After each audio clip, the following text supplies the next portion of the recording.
আসসালামু আলাইকুম। আজকে খুব সহজ এবং সুন্দর একটা বর্ডারের ডিজাইন দেখাচ্ছি। এই বর্ডারটা আপনারা শাড়ি, ওড়না, থ্রি পিস যে কোনো জায়গার বর্ডার ইউজ করতে পারবেন। খুবই সহজ এবং খুবই সুন্দর। সম্পূর্ণটাই কাঁথা স্টিচের দিয়ে করছি। এক্ষেত্রে স্টিচগুলো একটু ছোট ছোট করে দিলে হয় কি কাজ করতেও সুবিধা হয় এবং দেখতেও সুন্দর লাগে। আর সেলাইয়ের ক্ষেত্রে সবচেয়ে বড় বিষয় যেটা সেটা তো হচ্ছে কালার ম্যাচিং।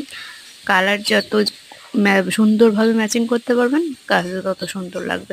কোন কাপড়ের উপর আপনি কোন সুতা দিবেন এবং কোন কোন কালার দিলে সেটা সুন্দর লাগবে সেটা আপনাকেই নির্বাচন করতে হবে, বা আমার এই ভিডিওর মাধ্যমে দেখতে পারেন। তো আজকে এই পর্যন্তই থাকছে। পরের ভিডিওতে ইনশাল্লাহ দেখা হবে। আল্লাহ হাফেজ।